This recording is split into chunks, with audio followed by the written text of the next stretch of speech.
everyone driving the 2012 GMC Acadia Denali, which is the top level of the Acadia trim.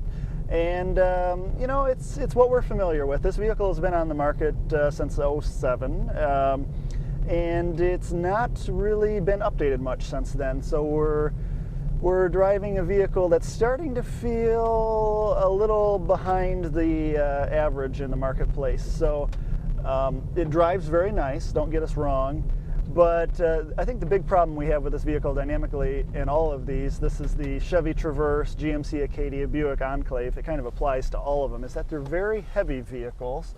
And even though they do have a pretty great engine, the 3.6 liter direct injection V6, makes 288 horsepower, but the torque is not enough to draw this nearly 5,000 pound vehicle around with any haste. So you either have to stay into it and get higher into the revs to get near that horsepower, or you've got to put up with some pretty slow acceleration. So and you know, the fuel mileage is nothing to write home about in the first place. I think this is all-wheel drive vehicles are 16, 22, maybe 23.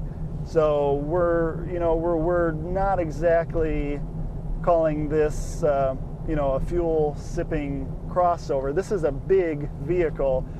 It's over 200 inches long, and I think people forget that when you get in these are really, there's a lot of room in here. It's a full 3-row vehicle and pretty good leg room in all of those rows. So it's a big vehicle and it drives big.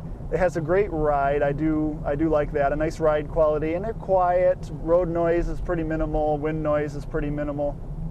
Overall, they're just a nice driving vehicle. But it's when you start to poke around inside that you start to see this is not GM's latest and greatest work. The old patented knuckle test on the doors reveals everything is hard and hollow in here. So the materials are below class average for sure.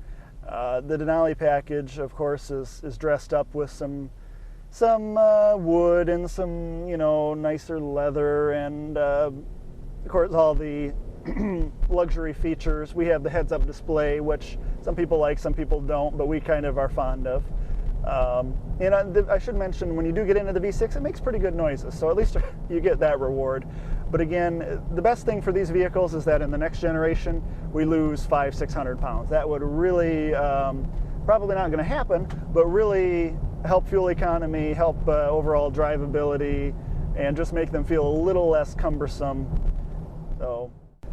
So the bottom line is this 2012 GMC Acadia Denali, stickers for over $50,000, which puts it into some pretty heady company.